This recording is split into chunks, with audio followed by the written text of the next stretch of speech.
بچے کی تربیت کو ماہرین نے 3 حصے میں تقسیم کیا ہے۔ 7 سال۔ پہلے 7 سال بچے کو گود میں اٹھا کے رکھو، دوسرے 7 سال بچے کو غلام بنا کے رکھو، اور تیسرے 7 سال بچے کو دوست بنا کے رکھو۔ پہلے 7 سال بچے کو گود میں اٹھانے کا مطلب یہ ہے کہ وہ تم سے سیکھے، اور ہم تو 3 سال کے بچے کو بھی، آج 2.5 سال کے بچے کو بھی اسکول بھیج دیتے ہیں، مائیں فارغ البال ہونا چاہتی ہیں، لیکن ایسا نہیں ہے۔ یہ ہماری فکری لغزش ہے کہ بچے کو اتنی جلدی اسکول بھیج دیا، اور جب ماں سے سیکھنا تھا تو وہ وقت ضائع کر دیا۔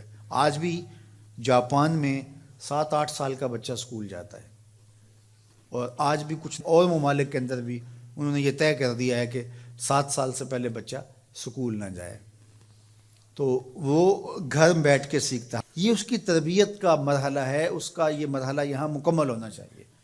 اس کے بعد جب وہ جائے گا تو اس کے قواعد مضبوط ہو چکیں گے اور وہاں جا کے سیکھے گا۔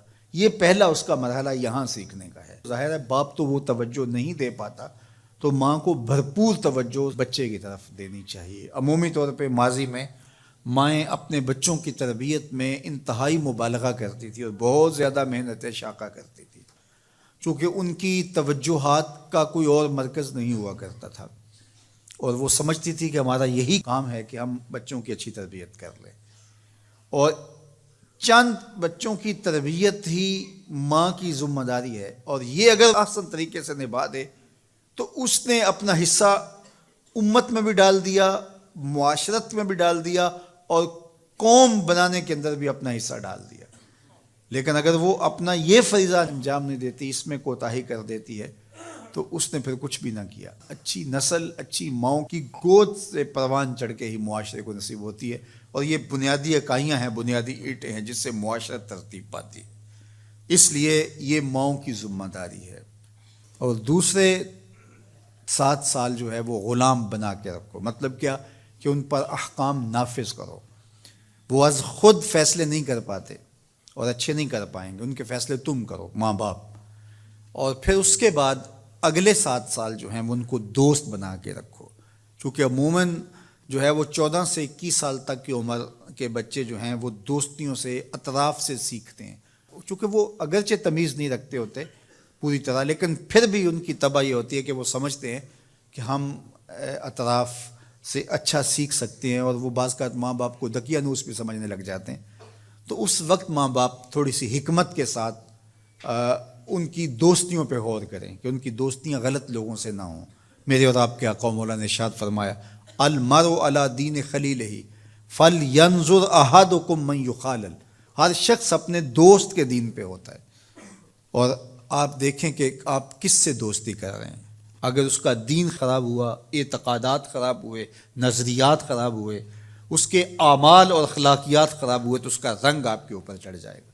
اور رومی نے اس کو اپنے انداز میں کہا، تا توانی دور شو از یار بد، یار بد بدتر بود از مار بد، کہ جہاں تک ممکن ہو برے یار کی صحبت سے بچ کے رہنا۔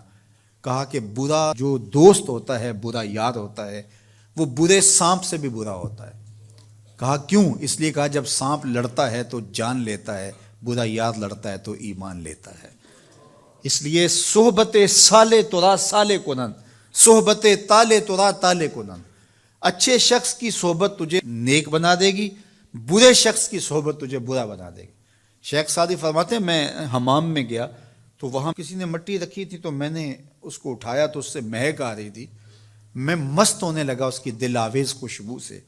تو میں نے اس کو کہا کہ تو مٹی ہے، عنبر ہے، موتیا ہے، نسرین ہے، نسترن ہے، کیا ہے تو؟ تیری دل آویز مہک سے مشام ہستی مہکے چلے جا رہے ہیں، اور ہے تو مٹی، تو کیا ہے تو؟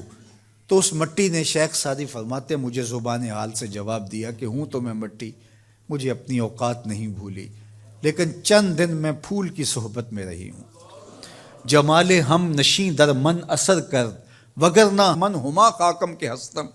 اس نے کہا ہوں تو ذات کی مٹی ہی، لیکن میں گلاب کے پھولوں تلے تھوڑی دیر رہی ہوں تو میرے یار کا جمال میرے اندر سرایت کر گیا ہے۔